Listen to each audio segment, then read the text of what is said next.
Come along on an astro ride with us as we check out the full moon at 16 degrees of Aries, October 2022.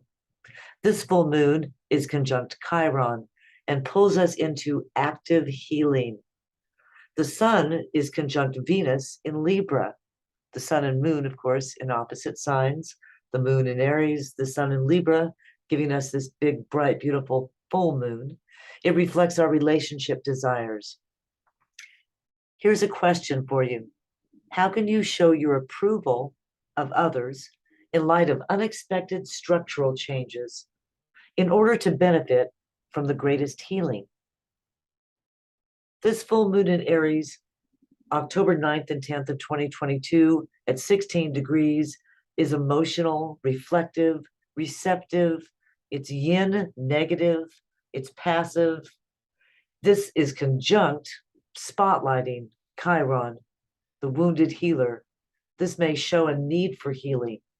Where do you need healing?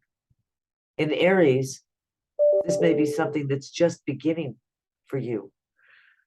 You need to look at where Aries is in your what house Aries is in your chart. Now the moon is opposite, the moon and Chiron are opposite the sun. The sun is conjunct Venus. Venus, of course, representing love and beauty, all that we desire, everything we value. It resembles relating. It's what we relate to. It's what we value. It's what we appreciate. There may be a feeling or a need for a healing connection. This is illuminated by the sun and Venus being together here opposite the moon. A feeling or a need, which is the moon, for a healing connection. Chiron opposite Venus in Libra. This is illuminated by the sun. This is all happening while Saturn is square Uranus, both at 18 degrees. Saturn is at 18 degrees Aquarius. Uranus is at 18 degrees of Taurus. There's a change brewing. Now, we can see our full moon in Aries, again, conjunct with Chiron, is pulling us into some kind of active healing wherever we have Chiron in our chart. And the sun, conjunct Venus in Libra, is reflecting our relationship desires. That's what Libra's all about. Relationship, desire. There's an interpretation here. One can think about this as a meditation. How can you show your approval of other people in light of unexpected structural changes? There may be some changes going on right now structurally in your life because of the square between Uranus and Saturn. But you can benefit from those changes in the long term. And this is a healing time. So the way that you show your approval of others is the way that you may in the future benefit from the greatest healing. So again, we have an emotional, reflective, receptive moon conjunct the wounded healer, opposite sun, which is conjunct the desired, what we value. And these are reflected by the Sabian symbols. The moon at 16 degrees of Aries is on the Sabian symbol, nature spirits seen at work in the light of a sunset. Sometimes meditating on the Sabian symbol of the moon can give us insight. The Sabian symbol for the sun is 16 degrees of Libra. After a storm, a boat landing stands in need of reconstruction.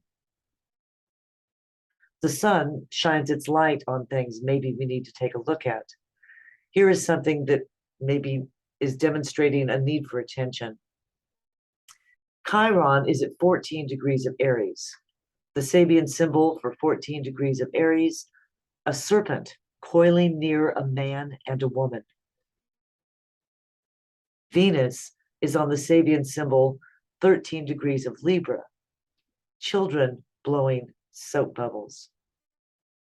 These meditations may help us to pinpoint where exactly the tension of oppositions, the tug of war is going on in our lives, so that we can make good decisions in the future. That's what astrology is about. It's not predictive. It's something that helps us to make good decisions. So here's a picture of our chart for the full moon in Aries in October. And we can see again our moon opposite. Always remember you're in the center there. This is you right there in the center. And we have at the bottom of the chart Mars in Gemini, which we'll talk a little bit about more. And we also have, here's our Libra Sun conjunct Venus and Moon conjunct Chiron opposite each other. We also have a couple of squares brewing. We've got Neptune square Mars. We've got Uranus again square Saturn, and this big bright opposition. So when we take a look at what's going on with Mars, Mars has been pretty heavy lately. Mars in Gemini is a 7-month trip. Normally it zips through signs in just a couple of months, but now we have a 7-month track. Started in August 20th of 2022, just last August, and it will stay there until March 25th of 2023. Mars in Gemini wants to do it all. Mars retrograde may not have the energy to complete it all. And if you bite off more than you chew now, when Mars goes retrograde, it may be a bit problematic. So this is the time as we build up to Mars going retrograde. Mars will station retrograde on 25 degrees of Gemini on October the 30th. So now's the time when things are starting to slow down. Recommendation is get your ducks in a row now. Be prepared for the energy level to drop. Be prepared to redo things. Take action again. That's the significator of Mars, is action. And that action in retrograde may be reaction. This could be both emotionally as well as doing something again. One may become reactive during this time. So watch out for reactiveness between March 25th and January 12th, when on January 12th, Mars will station direct and begin going forward again. Projects that you began in August or September may not find completion or fulfillment until April of 2023. April of 23 is a long time away. And that's because, again, Mars is slowing down. We're going to have that slow period where Mars, for the rest of this month, stops, slows down and stops. There's only 5 degrees of motion in all of October for Mars.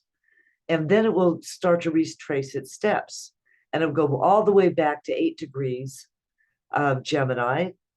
And 8 degrees of Gemini again will be on January the 12th before it moves forward again and passes 25 degrees of Gemini for the 3rd time.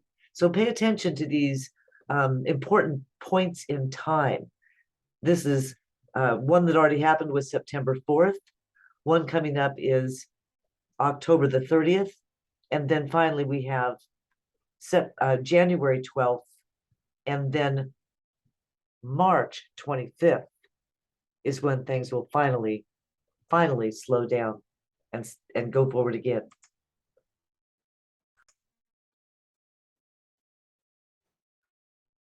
Now the Sabian symbols for Mars at 8 degrees and 25 degrees are very interesting. The Sabian symbol for 8-degree Gemini, aroused strikers surround a factory. And the Sabian symbol for 25 degrees Gemini, a gardener's trimming large palm trees. Now, cat and mouse astrology gets into the Sabian symbols and has a deeper discussion. Kat Williams and Mickey Carroll get together and talk about these, and we will do that again in a separate video. Right now, this is just a short video to go over the moons, and our discussion will be in a separate video for you. I'll put a link to it below. Now, if you have Gemini in your first house, then you might decide to take some action of self-improvement. You might create a self-improvement project, maybe join a gym or Start going to a gym when you haven't been going before. This extra energy that you may spend on yourself will require a reassessment and a redo, and it won't actually show much results until the end of March 2023, beginning of April, even though you began this transition, this change, way back potentially in September, even as early as August of 2022. There may be a lot of starts and stops in your progress. Now, your motivation may slow down in December and January and may become remotivated later in February and in March. If Gemini is your second house, then you might experience a lot of action in your pocketbook. You may be doing a lot of spending or taking action on behalf of your possessions. This extra energy spent on your assets will require a reassessment and a redo and won't be completed until the end of March 2023, even though you began all this work on your assets way back in, again, August 20 and in September of 2022. Now, if Gemini is your third house, then you might experience a lot of action in your neighborhood or with your siblings. You may find yourself running endless errands. You may take on too many projects, get yourself too busy. These extra commitments will require some reassessment and a redo and won't actually be completed until the end of March 2023, even though you began them way back in September of 2022. If Gemini is your fourth house, then you might experience a lot of action at home, perhaps a home remodeling project, a family member remodeling project. This project will require a reassessment and a redo. Again, it won't actually be completed until the end of March in 2023. If Gemini is your fifth house, then it might be a creative project, a child, or a romance that requires extra energy, and then later a redo. The project won't actually end until, again, March of 2023. If Gemini is your sixth house, then it could be a work or health project that requires extra energy, a redo, and then a project not really being completed again until March of 2023. If Gemini is your seventh house, then it could be your personal or professional relationship that requires extra energy. If it is your eighth house, then it's likely to be something to do with institutions or other people's resources that requires extra energy. If Gemini is your ninth house, then it could be something to do with higher education, publishing. Are you writing a book? Or maybe it's foreign travel that requires extra time and energy from you, a redo, and then finally you will be moving forward with this project until March, the end of March in 2023. If Gemini is your 10th house, then it could be something to do with your career or your public life that requires extra energy. If Gemini is your 11th house, it could be something to do with group activities or commitments. And finally, if Gemini is your 12th house, then this could have to do with secrets or something in the past that you need to spend more time on and will need some redoing on before it goes forward and you can move beyond it in the end of March of 2023. Now, I've listed all these possibilities depending on where it is in your chart, which house Gemini falls in your chart, and you'll see that below in the information about this YouTube video. And if you need information about how to find out which house is your Gemini house, go to astrodienst.com and you can look that up for free there. Now, if we go a little bit further and think about Mars in Gemini, Mars is energy. Mars is passion. And whatever you're putting your passion to, whether that's a positive or a negative thing, it is revved up in a way that is Gemini it's like Gemini. So Mars in Gemini is colored, if you will, by the flavor of Gemini. And so Gemini is something that wants to do more than one thing at a time. You may be split, your energies may be split in more than one direction. You may feel disjointed. You may feel like you're trying to do too many things at once. A couple of things to avoid is avoid gossip and avoid getting bummed out. Have faith. This can bring some discouragement or blame, but also possible bravery. It gives us the passion to fight for a belief or maybe many beliefs. Use your energy wisely while this is going in a forward direction and moving forward and marching through Gemini. And then think about what's happened between September and the end of October, so that as you go between the period of November and December and early January, and you're redoing some things that you worked on, it can come out better in the long run. Remember, Venus is still conjunct Venus in Libra, and it shows our relationship desires, and it may help us to get started on these Gemini projects in a really positive way. Now, beware of the squares. We have a couple of squares going on. We've got both at 18 degrees, Uranus squares Saturn, and they're revving up. This is the closest that they've been since the squares started in 2020. So they were intense through 2021. This is the final hit, and you may be feeling it now. So Uranus is surprise, it's explosive, it's rebellion, but it's also technology, it's inventive, it's progressive, it's new. It allows us to break free from the old. In Taurus, we may be breaking free of the way we do kind of basic human needs. We've noticed changes in supply chain, and you may have changed your life. Maybe you now have your food delivered all the time, and you used to always go shopping. So it has actually changed the way we do things and take care of our basic human needs, because it's square the structures. It's square Saturn, which is where we're stuck, where we may slow down, where we look at things very closely and take our time, because we want to make things real. Saturn makes it real. So Uranus may blow things up, but Saturn wants to pick up the pieces, put it back together. And to do that, it sometimes is restraining, constrictive, authoritative. It may feel old, traditional. It may hold us back.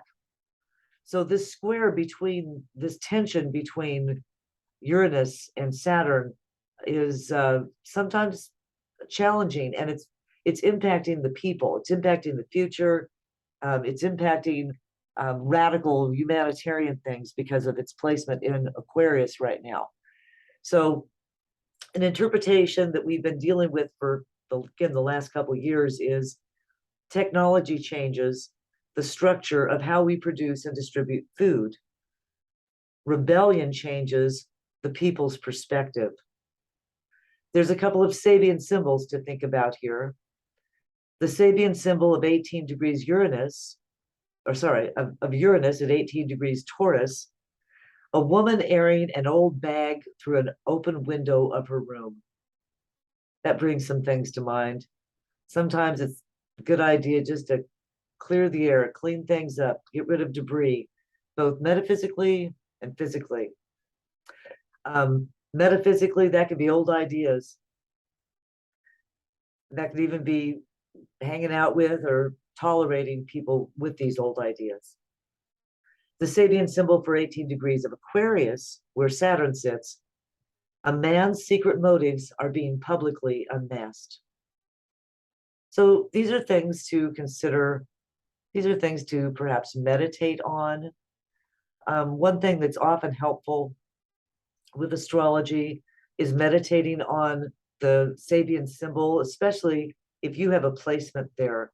If you have something right now at 18 degrees of Uranus or Saturn, it's a really good idea to take a deeper look at what's happening in your life and in your chart, because this is really hitting you. Now, it's not all negative. There's some heavenly, beautiful trines going on. October the 11th, the Sun trines Saturn. Happy days. These are good days when things are easy. Stuff you want to get done can happen easily. You can do it. You can do it. October the 18th, and frankly, between the 11th and the 18th, we've got some really nice energy with the Sun and Venus trine Mars, giving us the energy to do things. October the 22nd, we've got Mercury trine Saturn. There we can speak our truth, we can speak factually, and we can do that with ease. So if you have to give a speech or really nail something, you're likely to do it very effectively on the 22nd. Saturn will make you practice. Mercury will make you silver-tongued. And on the 22nd, or sorry, the 26th, Mercury trine Mars. Now we have the energy for that silver tongue. And this is a good time to, write things down or produce things in do a podcast or get your energy out in writing, get your energy out in communicating in some way. Write a song. This is a grand air trine between the Sun and Venus in Libra, both trine Saturn in Aquarius and trine Mars in Gemini. So there's some really beautiful stuff coming up. Hope you'll take advantage of it. And we will see you at the next moon. Have a wonderful astro trip, you guys. Take care.